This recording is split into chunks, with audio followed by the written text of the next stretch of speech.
जय हिंद दोस्तों, मैं हूं आपका दोस्त चेतन विस्कुट। दोस्तों, आज के इस वीडियो में हम लोग स्टैट्यूटरी बैंक ब्रांच ऑडिट के टाइम पर एआई का किस तरह से यूज कर सकते हैं उसके कुछ एग्जांपल दिखाऊंगा। उसके अलावा रियल लाइफ केस स्टडीज जो कि आप ब्रांच में जब जाओगे इस टाइप के केसेस आपको देखने मिल सकते हैं, वो डिस्कस करने वाले हैं। और साथ ही साथ हमें एज एन ऑडिटर क्या ध्यान रखना चाहिए वो देखेंगे। तो सबसे पहले मैं आपको चैट जीपीटी दिखाता हूँ। ये मेरा चैनल है, इसको सब्सक्राइब जरूर से कर लीजिएगा ताकि आपको रेगुलर अपडेट्स मिलते रहे। सी ए चेतन विस्फोट। ओके, सो चैट जीपीटी में मैंने एक प्रॉम्प्ट ऑलरेडी रेडी करके रखा हुआ है। मैं आपको एग्जांपल के साथ दिखाता हूँ किस तरह से करना है। ये मेरा नॉर्मल प्रॉम्प्ट है, इसको एक नए चैट के साथ स्टार्ट कर दूँ। तो सबसे पहले प्रॉम्प्ट पढ़िए क्या है। I have a 4 sheet in Excel which contains name of the borrower, their status. Please give me a common name and status which comes in every sheet using VBA code. Please exclude NPA accounts. और ये एक आखिरी वाला prompt. Improve the prompt for my bank audit assignment and execute the same. एक बार मैं इसको बंद कर देता हूँ ताकि कोई बीच में डिस्टर्बेंस ना हो। ओके, अब ये प्रॉम्प्ट का पहले मैं आपको समझाता हूँ है क्या। एक एक्सेल शीट है, इसमें मैंने क्या किया है, 4 शीट है, 1 2 3 4। यहाँ पर बोरोवर के नेम्स है और उनका स्टेटस है, क्लासिफिकेशन क्या है, SMA 2, SMA 1, NPA, SMA 0। अब जब भी हम ब्रांच पर जाते हैं हम पहले मंगवाते हैं कि भाई SMA की हमें लिस्ट दो, उसमें से हम देखेंगे कौन से अकाउंट को हमें एज ए सैंपल सिलेक्ट करना है। तो मैंने क्या किया, हर क्वार्टर में से एक एक फाइल को सिलेक्ट कर लिया, हर क्वार्टर में से एक एक ले लिए। आप 4 से ज्यादा भी ले सकते हो, जैसे मार्च के क्वार्टर में थोड़ा 2 स्लाइड और 2 एक्सेल शीट और ले लो। और दिसंबर वाला क्वार्टर है जहां पर 31 30 या आखिरी वाला जो वीक है उसकी सैंपल्स और ले लो। तो 4 की जगह पे 6 8 सैंपल हो सकते हैं आपके। अब इन सैंपल में मुझे क्या करना है, ये जो शीट है उसमें से ऐसे अकाउंट्स निकालने हैं कि जो हर बार हर क्वार्टर में रिपीट हो रहे हो। उसका मतलब उस अकाउंट्स में ज्यादा रिस्क है, उनको मैं सैंपल में पहले सिलेक्ट करूंगा। और उसके अलावा अगर मुझे मैन्युअली फिर देखना पड़ेगा कौन सा अकाउंट रह गया है जहां ज्यादा क्रिटिकल है, आप उसको अलग से देख सकते हैं। लेकिन जो सारी की सारी शीट में रिपीट हो रहा है वो अकाउंट पहले देखना रहेगा क्योंकि उसमें रिस्क फैक्टर ज्यादा रहेगा। अब आपको प्रॉम्प्ट समझ में आ गया होगा, चार हो गया। अब 4 शीट है, 4 शीट में से मैंने क्या कहा, जो कॉमन आ रहा है बार बार रिपीट हो रहा है उसको निकाल दो अलग से। लेकिन एनपीए को नहीं लेना है, ऐसा मैंने क्यों लिखा है, वो इसलिए लिखा है क्योंकि एनपीए को हम अलग से चेक करेंगे, एनपीए अकाउंट वालों को, क्योंकि उसकी डेट सही है कि नहीं, क्लासिफिकेशन सही है कि नहीं, इंटरेस्ट रिवर्सल हुआ है कि नहीं हुआ है, उसको हम सेपरेटली देखेंगे, इसमें नहीं देखें। ये मैंने एक एग्जांपल दिया है, आप अपने एंड से आपको जैसा कोड चाहिए वैसा कोड यहाँ पर रन करवा सकते हो। ये लाइन बहुत इंपोर्टेंट इंपोर्टेंट है। Improve the prompt for my bank audit assignment and execute. इससे क्या होगा, आपके प्रॉम्प्ट में अगर कोई भी प्रॉब्लम है तो वो उसको पहले इम्प्रोवाइज कर देगा और उसके बाद एग्जीक्यूट करेगा। तो ये नया प्रॉम्प्ट देखो कितने अच्छे से आ गया, इसको एक बार रीड कर लेना है। अब वीबीए का पूरा कोडिंग आ गया मेरे पास एक्सेल का। अब इसको कुछ नहीं करना है, सिंपली यहाँ से कॉपी करना है, एक्सेल में जाना है और एक्सेल में जाके अल्ट F11 करना है। जैसे अल्ट F11 करोगे यहाँ पे इंसर्ट का ऑप्शन आएगा आपको, वहां पे मॉड्यूल में जाना है और यहाँ पे वो कोड को कॉपी पेस्ट कर दो और सेव कर दो। जैसे आप इसको सेव करोगे, मैं इसको थोड़ा ब्राइटनेस बढ़ा देता हूँ। ओके, सेव कर देना है और इसको क्लोज कर देना है। अब अगला स्टेप क्या रहेगा, फाइल में जाकर सेव एज करना है और डेस्कटॉप पे मैं सेव कर देता हूँ। यहाँ पर देखिए 2 ऑप्शन दिखेंगे, एक्सेल वर्कबुक और एक्सेल मैक्रो इनेबल वर्क। आपको सेकंड वाला ऑप्शन सिलेक्ट करना है और सेव कर देना है। मैंने ऑलरेडी सेव करके रखा है इसलिए मैं उसको नहीं करूंगा। अब आपकी एक्सेल के अंदर मैक्रो इनेबल हो चुका है। अब आपको क्या करना है, व्यू में जाना है। ये चारों के चारों शीट है, शीट 1 2 3 4। उसमें व्यू में जाना है, मैक्रो, व्यू मैक्रो। यहाँ पर देखिए sample select SMA sample from single file. Run करूंगा मैं, देखिए यहाँ पर सब में 50-50 प्लस अकाउंट्स थे, बोरोवर के नेम थे, उसमें से सैंपल 8 आ गए जो हर जगह पे रिपीट हो रहे थे। तो ये मेरा रिस्क बेस्ड असेसमेंट हो गया, इन अकाउंट्स में ज्यादा रिस्क है। अब इनकी मैं लेजर स्क्रूटनी अच्छे से करूंगा। तो इस तरह से आप सैंपल का सिलेक्शन कर सकते हो बहुत सारे अकाउंट्स में से। यहाँ पर मैंने क्राइटेरिया सिर्फ समझाने के लिए दो रखा था। अब अकाउंट नंबर, अमाउंट या आपको और भी कुछ ऐड करना है तो वैसा आप ऐड कर सकते हो। लेकिन जब भी आप प्रॉम्प्ट दोगे तो प्रॉम्प्ट के अंदर क्लियरली मेंशन करना है कॉलम नंबर 1 में क्या है, कॉलम नंबर 2 में क्या है, वो लिखना है, तभी वो मैक्रो जो है उसे पकड़ेगा। हाँ, अब आपको ये समझ में आया होगा, नहीं समझ में आएगा तो बताइएगा, मैं फिर से इसको अच्छे से नया वीडियो लाने की कोशिश करूंगा। अभी सेकंड, देखिए आप यहाँ पे जीपीटी का ऑप्शन होगा, वहां पे मैंने बैंक ऑडिट 2025 जीपीटी ऐड करके रखा हुआ है। यहाँ पे क्लिक करेंगे तो यहाँ पे मेरा नया चैट विंडो ओपन हो जाएगा। ये देखिए, अभी आईसीआई ने अब तक अपडेट किया नहीं है, एक बार चेक कर लेते हैं। सीए जीपीटी लॉगिन में जाना है। यहाँ पे अपना मेंबरशिप नंबर डालोगे और लॉगिन करोगे तो बहुत सारे जीपीटी के ऑप्शन खुल जाएंगे।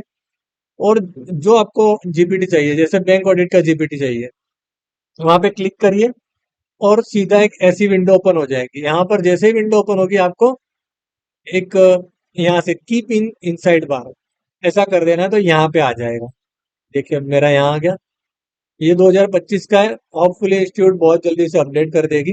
अभी मैं मेरा मोबाइल साथ में लाया नहीं हूँ, इसलिए मैं इसको लॉगिन करके नहीं दिखा पाऊंगा। आप कर लेना, बहुत इजी है। अब बाय चांस इंस्टीट्यूट से अपडेट नहीं होता है तो क्या करना है, आप अपना खुद का जीपीटी भी बना सकते हो। उसके लिए वो पेड वर्जन में है चैट जीपीटी में, लेकिन जेमिनाई के अंदर फ्री वर्जन में भी आपको मिल जाएगा। तो क्या करना है, जेमिनाई ओपन करना है, उसमें जेम्स, जेम्स में आपको देखो जेम मैनेजर एक मिलेगा और एक मिलेगा जेम्स लैब। तो लैब में नहीं करना है, ये मैनेजर में करना है। यहाँ पे न्यू जेम करना है, आपको जो नाम देना है, जैसे बैंक ऑडिट 2026 नाम दे दो। डिस्क्रिप्शन में दे दो आपको किस टाइप का क्या चाहिए। इंस्ट्रक्शन दे दो कि मुझे टेबुलर फॉर्मेट में चाहिए, पैराग्राफ फॉर्मेट में चाहिए, बुलेट फॉर्मेट में चाहिए, या पॉइंट वाइज चाहिए, जो आपको देना है वो दे सकते हो। फिर डिफॉल्ट टूल में आपको कुछ चेंज करना है वो कर सकते हो, जैसे डीप रिसर्च या कोई इमेज जनरेट करवानी है, उसकी तो हमें जरूरत पड़ेगी। जैसे नॉलेज बेस, नॉलेज बेस में क्या करना है, यहाँ पर आपको फाइल अपलोड कर देनी है और फाइल में क्या लगाना है, इंस्टीट्यूट की गाइडेंस नोट जो है 2026 की, वो इंस्टीट्यूट ने रिलीज कर दी है, उसे यहाँ पर अपलोड कर दो। फिर आरबीआई के कुछ इंपोर्टेंट सर्कुलर्स होंगे, उसे आप यहाँ पे अपलोड कर दो। तो जो उसका नॉलेज बेस है वो लिमिटेड हो जाएगा, वो हेलुसिनेशन नहीं करेगा, कुछ भी अपने मन से इधर उधर से ला के आपको आंसर नहीं देगा, वो उसी में से ही आंसर देगा। अब आपको क्या करना रहेगा, आपके प्रॉम्प्ट डालो, आपका जो भी केस है उसे प्रॉपरली पूरा अच्छे से एक्सप्लेन करो, नीचे लिख दो improve this prompt and execute. तो क्या आपका प्रॉम्प्ट भी अच्छा हो जाएगा और आपको सही से आंसर भी देगा। तो यहाँ से क्या होगा, आपका 70-80% चांस हो जाएगा कि आप जो सोच रहे हो, आप जो करना चाह रहे हो वो सही है। और उसके बाद फिर कोई आपके फ्रेंड सर्कल हो गए, उनके साथ डिस्कस कर लो, ऐसा ऐसा केस है, मैं ये सोच रहा हूँ करेक्ट है या नहीं, क्योंकि हम 100% इसके भरोसे भी रह नहीं सकते, आपको आयरेक नोट्स तो अच्छे से रीड करने ही पड़ेंगे। अभी हम केस स्टडी पर आ जाते हैं। सबसे पहला, एक नॉन इंफ्रास्ट्रक्चर प्रोजेक्ट लोन, दो टाइप के प्रोजेक्ट लोन हो सकते हैं, infra and non infra.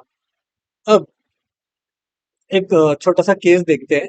Non infra project है 7 करोड़ का, जो कि सैंक्शन और डिसबर्स हुआ था 10/1/2023 के दिन। फिर उसकी ओरिजिनल डीसीसीओ, डीसीसीओ मतलब date of commencement of commercial operation, उसके लिए डीसीसीओ की डेट फिक्स करी गई थी कि भाई 1 जनवरी 2024 या उसके पहले पहले आपका डीसीसीओ कमेंस हो जाना चाहिए। लेकिन अगर कोई ऐसी सिचुएशन आती है जो बोरोवर के कंट्रोल के बाहर है, जैसे गवर्नमेंट के कुछ नॉर्म्स चेंज हो गए, लाइसेंस मिला नहीं, एक्स वाई जेड कोई भी चीज जो बोरोवर के कंट्रोल में नहीं, उसकी वजह से अगर ओरिजिनल जो ड्यू डेट है उस डेट पर अगर डीसीसीओ कमेंस नहीं होता है, अगर डीसीसीओ कमेंस नहीं होता है तो उसे 2 साल के लिए एक्सटेंशन किया जा सकता है नॉन इंफ्रास्ट्रक्चर प्रोजेक्ट के अंदर। और इंफ्रास्ट्रक्चर प्रोजेक्ट के अंदर 3 साल के लिए एक्सटेंशन मिलता है। लेकिन यहाँ पर रीजन कंपलसरी होना चाहिए कि उसके कंट्रोल में नहीं है। ऐसा नहीं बैंक अपनी तरफ से चलो भाई एक्सटेंशन दे दिया, वैसा नहीं चलेगा। अब ये वाला पॉइंट इसके ऊपर मैं उसके अगले स्लाइड जो है उसके बाद में आऊंगा। पहले अगली स्लाइड देख लेते हैं। अब ये केस है अपना 10 अप्रैल 2023 के दिन सैंक्शन हो गया, डिसबर्समेंट हो गया 7 करोड़ का टर्म लोन, जो स्टेज वाइज मिलना चाहिए था वो मिल गया। ओरिजिनल डीसीसीओ था 10 जनवरी 2024 को, लेकिन एक साल का एक्सटेंशन मिल गया क्योंकि बाहर के कंट्रोल में कुछ चीजें नहीं थी और एक्सटेंशन बैंक ने दे दिया। एक साल का एक्सटेंशन जो मिला वो उसके बाद डीसीसीओ की डेट क्या हो गई 10 जनवरी 2025। इस डेट में भी डीसीसीओ कमेंस नहीं हुआ। अब डीसीसीओ अगर कमेंस नहीं होता है तो पोस्ट एक्सटेंशन ऑफ डीसीसीओ अकाउंट जो है वो स्ट्रेट फॉरवर्ड डाउनग्रेड करना पड़ेगा, स्टैंडर्ड से सब स्टैंडर्ड करना पड़ेगा आपको विथ इफेक्ट फ्रॉम 11 जनवरी 2025। अब यहाँ पर दो सिचुएशन हो सकती है। बैंक अकाउंट को स्टैंडर्ड ही रखेगी तो आपको डाउनग्रेड करना है, लेकिन दूसरी चीज ये हो सकती है अगर बैंक अकाउंट को रिस्ट्रक्चर कर दे और 5% प्रोविजनिंग कर दे तो फिर चलेगा, उस केस में चलेगा एक्सटेंशन विथ रिस्ट्रक्चरिंग। तो ऐसा माना जाएगा उन्होंने भी डाउनग्रेड किया था अकाउंट। लेकिन सपोज करिए, अब हम अगली स्लाइड पे जाते हैं। सपोज करिए और जो रिवाइज ड्यू डेट थी डीसीसीओ की, और हम लोग ऑडिट कर रहे हैं 2026 में अप्रैल मंथ में, लेकिन डीसीसीओ कमेंस हो गया 1 अगस्त 2025 को। और जब आप ऑडिट कर रहे हो तब तो एकदम सही हो गया, अकाउंट में कोई प्रॉब्लम नहीं, सब कुछ बढ़िया चल रहा है, जो ओवरड्यू भी है वो भी कुछ नहीं है। तो क्या होगा? तो आपको एलएफआर में मेंशन करना पड़ेगा कि भाई ये जो ड्यू डेट थी तब तक डीसीसीओ कमेंस नहीं हुआ था, बट इस डेट पे हो गया था। लेकिन आपको प्रोविजनिंग जो 5% की और रिस्ट्रक्चरिंग अकाउंट नहीं किया उसको मेंशन करवाना पड़ेगा कि डायरेक्ट नॉर्म्स जो है वो फॉलो नहीं किए। लेकिन आप उसे डाउनग्रेड नहीं करोगे। आप इस केस में तभी डाउनग्रेड करोगे जब इसके बाद जैसे 1 जनवरी से लेकर 1 अगस्त, 10 जनवरी से लेकर 1 अगस्त तक के जो 7 महीने हैं उसका जो ओवर ड्यू अमाउंट हो रहा है इंटरेस्ट या प्रिंसिपल का, वो वो अगर रीपेमेंट नहीं हुआ है, वो 90 डेज के ऊपर जा रहा है, तो आपको अकाउंट को डाउनग्रेड करना पड़ेगा। तो सब फिर से मैं इसको अच्छे एग्जांपल के साथ समझाता हूँ। सपोज करो यहाँ से डीसीसीओ कमेंस हो गया, यहाँ से लेकर मार्च तक उसने सारे ईएमआई सब कुछ टाइम टू टाइम पे कर दिया। आप कहोगे यार अकाउंट तो बढ़िया है, लेकिन 10 जनवरी से लेकर 7 जुलाई वाला जो जहाँ पे ईएमआई आना चाहिए था वो नहीं आया, तो आप अकाउंट को डाउनग्रेड कर दोगे। अगर यहाँ पे डीसीसीओ कमेंस हो रहा है तो 31 मार्च 2026 तक यहाँ से लेकर 10 जनवरी से लेकर मार्च तक का पूरा जो ओवर ड्यू है इंटरेस्ट प्रिंसिपल का पूरा आ जाना चाहिए, ना कि यहाँ से। अगर सिर्फ यहाँ से और ये वाला बाकी है तो फिर आपको अकाउंट को डाउनग्रेड करना पड़ेगा। और ऐसे वाले किस्सों में क्या होता है, कई बार सीसी को रिलीज कर दिया जाता है in between without commencement of DCCO. अगर डीसीसीओ का कमेंसमेंट नहीं हुआ है तो सीसी अकाउंट रिलीज नहीं कर सकते। कई बार क्या होगा, डीसीसीओ कमेंसमेंट नहीं हुआ होगा, बैंक वाले आपको कहेंगे सर ट्रायल रन तो चालू हो गया। नो, फुल्ली डीसीसीओ कमेंस होना चाहिए, कमर्शियल ऑपरेशन पूरा होना चाहिए, ट्रायल रन भी नहीं चलेगा। और ये बीच में ऐसा कोई सीसी अकाउंट दे दिया तो वो नहीं चलेगा क्योंकि वो डाइवर्जन ऑफ फंड हो जाएगा। वो बिफोर कमेंसमेंट ऑफ डीसीसीओ उसको अगर दे देंगे तो वो फंड जो है सीसी का वो यहाँ यूज कर लेंगे। इसलिए आई होप ये आपको समझ में आ गया होगा। नहीं समझ में आ गया तो प्लीज कमेंट करिएगा, मैं उसको और इलोबरेट करने की कोशिश करूंगा। अब यहाँ पर हमारा जो एनपीए की डेट आ गया, ये सब भी आ गया। इंफ्रास्ट्रक्चर में 3 साल, नॉन इंफ्रास्ट्रक्चर में 2 साल का एक्सटेंशन पॉसिबल है, मैंने एग्जांपल में 1 साल का लिया है, ध्यान रखिएगा। अब देखते हैं अगला केस। अगला केस क्या है? EMI calculation error. कई बार क्या होता है, जैसे 50 लाख की कोई लोन है, उसमें ईएमआई बैठेगा 53,000 समथिंग, और सिस्टम में डाल दिया जाता है एक जीरो कम के साथ। तो सीधा है जैसे ही ईएमआई स्टार्ट होगा वहां से लेकर 3 महीने के अंदर अंदर अकाउंट डाउनग्रेड हो जाएगा। लेकिन सिस्टम इसे पकड़ नहीं पाएगा। क्यों? क्योंकि सिस्टम में तो ईएमआई अमाउंट जो है 5,300 से ही बना होगा, 53,000 से तो बना होगा नहीं, तो सिस्टम को पता ही नहीं चलेगा अकाउंट एनपीए है, वो हमें एनपीए करवाना पड़ेगा। लेकिन बैंक वाले आके फिर से कहेंगे कि सर हमारी गलती की वजह से बेचारे बोरोवर को क्यों एनपीए करवा रहे हो, उसका सिबिल खराब हो जाएगा। तो आपको क्या करना है, सबसे पहले कहना है कि भाई सही बात है, हम ऐसा नहीं करेंगे, लेकिन बोरोवर ने आपको राइटिंग में कुछ दिया है कि मेरा ईएमआई क्यों कम कट हो रहा है, वो चेक करो।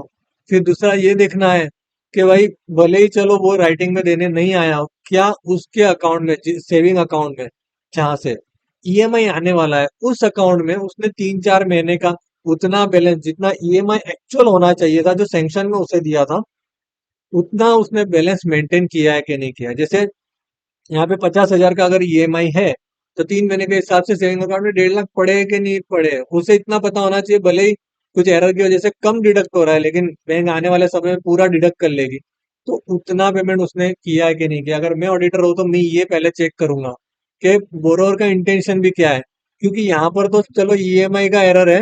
मैं अगला आपको केस दिखाता हूँ जो मेरे साथ मैंने ड्यूरिंग द ऑडिट भी देखा था, और अकाउंट को डाउनग्रेड भी करवाया था on the basis of this point. उस केस में क्या हुआ था, सिस्टम ने सिर्फ प्रिंसिपल डिमांड कर रहा था, इंटरेस्ट डिमांड नहीं कर रहा था। ऐसा मुझे थोड़ा याद है, एग्जैक्टली याद नहीं है कि इंटरेस्ट था प्रिंसिपल था, कुछ दोनों में से एक ही था। जहां तक मुझे याद है प्रिंसिपल जो था वो डिमांड कर रहा था और इंटरेस्ट डिमांड नहीं कर रहा था। और आपके केस में हो सकता है दोनों में से कोई एक मिसिंग हो। तो उस केस में मैंने क्या किया, मैंने यही कहा कि भाई जितना बैलेंस उसने मेंटेन करना चाहिए था, ईएमआई जितना, 3 महीने का अगर ईएमआई, 3 महीने का ईएमआई जितना उसके सेविंग में है कि नहीं है। अगर नहीं है तो इसका मतलब बोरोवर के माइंड में चोर है, उसको पता चल गया भाई मेरा इंटरेस्ट नहीं जा रहा है, मेरा प्रिंसिपल जा रहा है। या तो हो सकता है बैंक ऑफिशियल और बोरोवर का कोई कोलूजन हो, तो उस केस में अकाउंट को छोड़ना नहीं, उसको डाउनग्रेड करना ही करना है।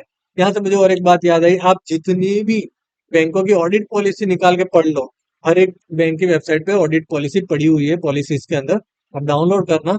और आपको पॉलिसीज में लिखा होगा, आप पढ़ सकते हो, उसमें ऐसा होगा कौन सी ब्रांच ऑडिट में सिलेक्ट होगी।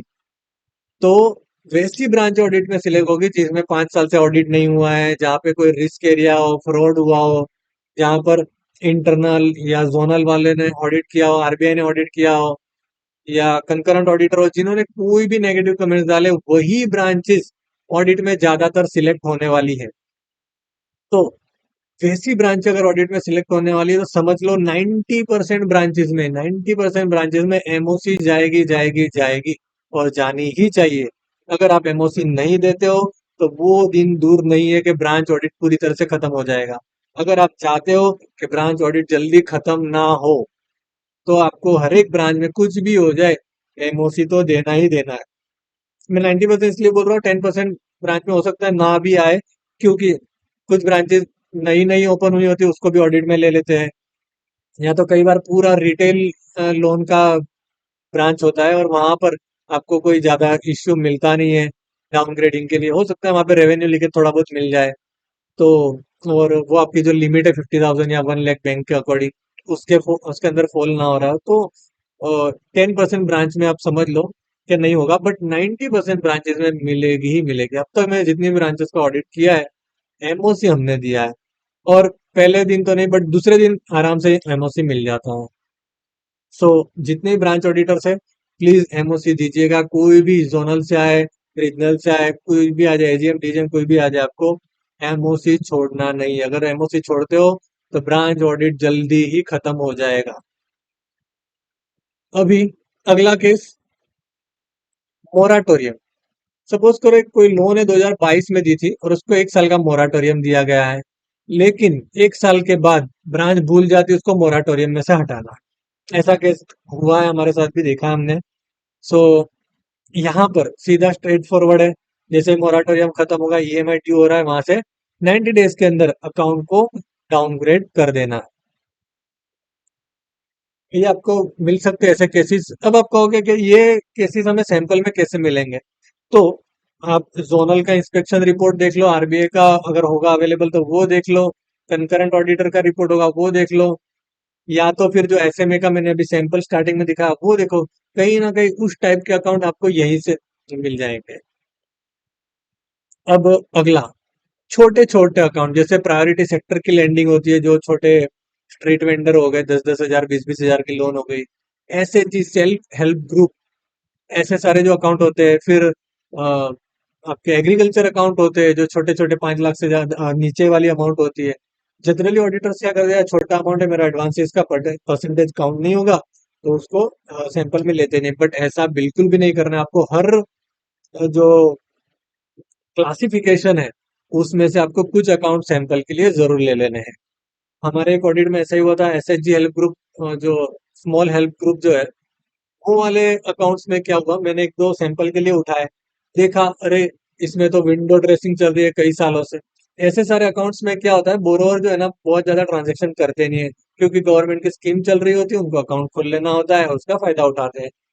अब जैसे वहां पे ट्रांजेक्शन नहीं होता है, सीसी नहीं होती है, तो बैंक वाले क्या करते हैं, वहां पर कैश की एक डेबिट एंट्री, क्रेडिट एंट्री करेंगे, फिर अगले दिन डेबिट कर देंगे, या तो सस्पेंस की एंट्री को ही घुमा देंगे, या डेट सेंट्री की एंट्री को ही घुमा देंगे। ऐसा करके सिस्टम से वो जो होता है एनपीए को डिटेक्ट होने से बचा लेते हैं।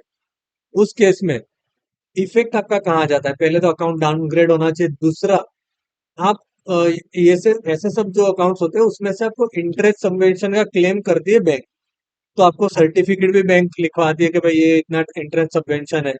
तो क्या होगा, अगर आपने ये अकाउंट छोड़ दिए तो आपके सर्टिफिकेट जो है वो सारे के सारे रॉन्ग हो जाएंगे। इसलिए ऐसे सारे अकाउंट को भी छोड़ना नहीं है। अगर आपको यहाँ पे एनपीए मिलता है तो इसका इफेक्ट कहाँ कहाँ होगा। सबसे पहला इफेक्ट होगा, डाउनग्रेडिंग होगी। दूसरा इफेक्ट, अगर उसमें इंटरेस्ट चार्ज हुआ तो इंटरेस्ट रिवर्सल होगा। तीसरा, इंटरनल फिनेंशियल कंट्रोल जो हम एक रिपोर्ट देते हैं, उसमें विंडो ड्रेसिंग वाला पॉइंट भी आ सकता है। अगर आपको ऐसा कोई भी अकाउंट में, कोई भी सीसी का या ओडी अकाउंट में आप देख लेते हो कि क्या कहते हैं, एनपीए बचाने के लिए कोई एंट्री उन्होंने पास की हुई है, तो वो विंडो ड्रेसिंग आएगी। अब वहां पे विंडो ड्रेसिंग का एक पॉइंट आता है, वहां पे आपको कहाँ होता है, बाय डिफॉल्ट जो चेकलिस्ट होती है वहां पे उन्होंने उसके बैंक के हिसाब से यस नो करके दिया होता है, लेकिन हमें अपनी तरफ से इसको यस नो करना होता है। तो विंडो ड्रेसिंग में यस करना है। फिर घोष जिलानी के अंदर, वहां पे भी विंडो ड्रेसिंग का अगर कोई पॉइंट आ रहा है तो उसको भी आपको चेक करके चेंज करवाना है। घोष जिलानी में तो खास, वो जो चीज एप्लीकेबल नहीं उससे भी वो लोगों ने अपने हिसाब से यस नो करवा दिया होता है। तो हर बार मैं जब भी ब्रांच पे जाता हूँ घोष जिलानी चेंज करवाता हूँ। फिर इंटरनल फाइनेंशियल कंट्रोल वाला पॉइंट है वो चेंज करवाता हूँ। तो आपको यहाँ पे इंटरनल फाइनेंशियल कंट्रोल, सर्टिफिकेट की अमाउंट, डाउनग्रेडिंग और इंटरेस्ट रिवर्सल, इतने 5-6 पॉइंट छोटे अकाउंट में भी देखना है और इसको बिल्कुल भी मिस नहीं करना है। अगर आपको इसके ऊपर कोई डाउट होगा तो आप कमेंट करिएगा, मैं और डिटेल में समझाऊंगा। और अगला जो वीडियो होगा वहां पर मैं ट्राई करूंगा कि चेकलिस्ट लेके आऊं कि कौन से पॉइंट हमें क्या क्या देखने हैं, ताकि आपको जब पीयर रिव्यू हो उस टाइम पे भी काम लगे। अगला है की audit points for cash credit, CC account में क्या क्या देखना है। अब डिले स्टॉक स्टेटमेंट, अगर डिले हो रहा है तो कई बार क्या करते हैं, मैंने देखा ऑडिटर्स जो होते हैं वो एलएफआर में तो लिख देते हैं इतने 6 महीने से 8 महीने से स्टॉक स्टेटमेंट सबमिट नहीं हुआ है, और सरप्राइजिंगली उस अकाउंट को डाउनग्रेड भी नहीं करते हैं। अगर आपको भी पता है 3 महीने तक अगर स्टॉक स्टेटमेंट नहीं आता है, 90 डेज तक, 90 डेज के अंदर, तो अकाउंट डाउनग्रेड हो जाएगा, एनपीए हो जाएगा। अगर आप 6 महीना लिख रहे हो तो उसको एनपीए करो, या तो लिखो मत। तो ये चीज ध्यान देने वाली है। दूसरा, क्रेडिट और नॉट कंसिडर इन डीपी। अगर आप रूरल और सेमी रूरल जो ब्रांच होती है या सेमी अर्बन जो ब्रांच होती है, उस ब्रांच में आपको इस टाइप का इश्यू बहुत देखने मिलेगा कि वो क्रेडिटर को तो लगाते ही नहीं है, क्रेडिटर माइनस करते ही नहीं। अर्बन ब्रांचेस में प्रैक्टिस है, क्योंकि वहां पर थोड़ा सब कुछ फॉलो होता है। बट अर्बन और, सॉरी, रूरल और सेमी रूरल ब्रांचेस में ये पॉइंट आपको देखने मिलेगा कि क्रेडिटर को माइनस नहीं करते, क्योंकि स्टॉक स्टेटमेंट जो हमेशा पेड जो होता है, पेड स्टॉक पे काउंट होगा और डेटर पे काउंट होगा। फिर आपको ये, जैसे मैंने अर्बन और सेमी अर्बन, सॉरी, रूरल और सेमी रूरल ब्रांच का कहा, वहां पे एजिंग ऑफ डेटर्स, ये बहुत सारे ब्रांच ऑप्टेंड नहीं करती, या तो बोरोवर को नॉलेज नहीं होता है, ऐसा बैंक वाले कहते हैं। तो एजिस भी नहीं दी होगी, तो उस केस में आपको क्या करना रहेगा, GSTR 1 GSTR 3 का डेटा मंगवा के चेक कर लेना है कि इस क्वार्टर में कितना सेल है, और इस क्वार्टर का या इस मंथ का उसने कितना स्टॉक स्टेटमेंट दिया है। तो सेल देख के आपको आइडिया आ जाएगा डेटर इतना होने चाहिए कि नहीं होने चाहिए। स्टॉक ऑडिट डिस्क्रिपेंसी, बहुत बार स्टॉक ऑडिटर अगर अगर अच्छा है तो वो सारी डिस्क्रिपेंसी दे देगा और वहीं से आपको पॉइंट्स मिल जाएंगे। इनकरेक्ट डीपी कैलकुलेशन, अच्छा, यहाँ पर मैंने कई बार जब डिस्कस करता हूँ किसी के साथ, ऑडिटर्स के साथ, तो कहते हैं यार जो जीएसटी का डेटा मंगवाना अपना पार्ट नहीं है। अपना पार्ट क्यों नहीं? अगर हम अकाउंट चेक कर रहे हैं तो हमारा ही पार्ट है, क्योंकि स्टॉक स्टेटमेंट तो बोरोवर ने अपने हिसाब से बना के ही दिया होगा। उसमें क्या चेक करोगे? वो तो सब मैच ही मिलने वाला है, डीपी बैठेगी ही बैठेगी उसकी। हमें जीएसटी के डेटा के साथ मैच कर लेना है। अगर वो आप मैच करोगे आपको पता चल जाएगा डीपी कितना इनकरेक्ट है। और सैंक्शन में अगर उसका मार्जिन जो भी मेंशन किया होगा वो मार्जिन माइनस करना है। और स्टॉक, अच्छा स्टॉक पे से मुझे याद है, अगले पॉइंट में देख लेते हैं, इंश्योरेंस का पॉइंट होगा। इंश्योरेंस, कई बार क्या होगा, अगर सेल नहीं हुआ होगा ना तो बोरोवर क्या करेगा, स्टॉक बढ़ाते जाएगा। अब स्टॉक बढ़ रहा है तो आपको क्या करना है, लास्ट फाइनेंशियल ईयर का जो भी आपके बैंक के अंदर फिनेंशियल स्टेटमेंट पड़ा होगा उसका स्टॉक देखना है। ड्यूरिंग द ईयर कितना परचेज हुआ है और कितना सेल हुआ है, आपको अंदाजा आ जाएगा कि इतना स्टॉक होना चाहिए था। जबकि स्टॉक स्टेटमेंट में दिखेगा बहुत लंबा स्टॉक। अगर लंबा स्टॉक दिख रहा है तो आपको आइडिया आ जाएगा कि स्टॉक गलत है। दूसरी चीज, इंश्योरेंस देख लो, इंश्योरेंस कितनी अमाउंट के स्टॉक के ऊपर लिया और उसने वो स्टॉक स्टेटमेंट में जो स्टॉक दिया वो कितनी अमाउंट का हो रहा है। बहुत बड़ा डिफरेंस है, पता चल जाएगा। यहाँ पे स्टॉक है ही नहीं, आप विजिट करके देख लो, आइडिया आ जाएगा। तो आपका पॉइंट बन जाएगा, अंडर इंश्योरेंस है, रॉन्ग स्टॉक जो है उसकी वैल्यू मेंशन की गई है। बुक डेट वेरिफिकेशन, जैसे मैंने कहा कि जीएसटीआर 1 के साथ ओसीबी के साथ मैच कर लो, डेटर के साथ कहीं इन्फ्लेटेड तो नहीं दे दिए। इन्फ्लेटेड दे दिए तो उसकी डीपी ऑटोमेटिक कम हो जाएगी, डीपी ऑटोमेटिक कम होगी तो अकाउंट ऑटोमेटिक ओवरड्यू हो जाएगा। अकाउंट ऑपरेशन, अकाउंट में आप देख लो कितना डेबिट क्रेडिट हो रहा है। यहाँ पर आप सारी जो उसके लेजर स्क्रूटनी है वो कर लो। अच्छा, मुझे और एक चीज याद आई, मैं बीच में रुक के, चलो पहले 10 पॉइंट डिस्कस करता हूँ, उसके बाद फिर आपको पॉइंट बताता हूँ। ईएमआई वाले में किस तरह से सिस्टम में देखना है तो आपको आइडिया आएगा।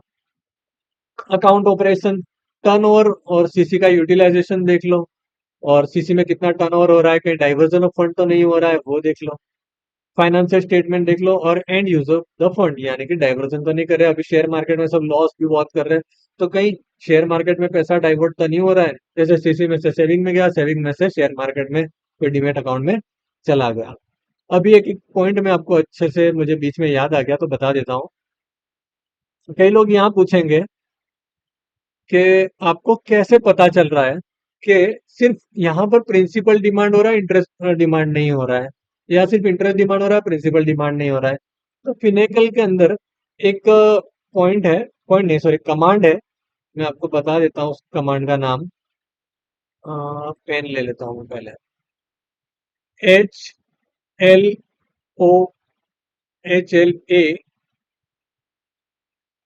नहीं ये नहीं है, HLOPI,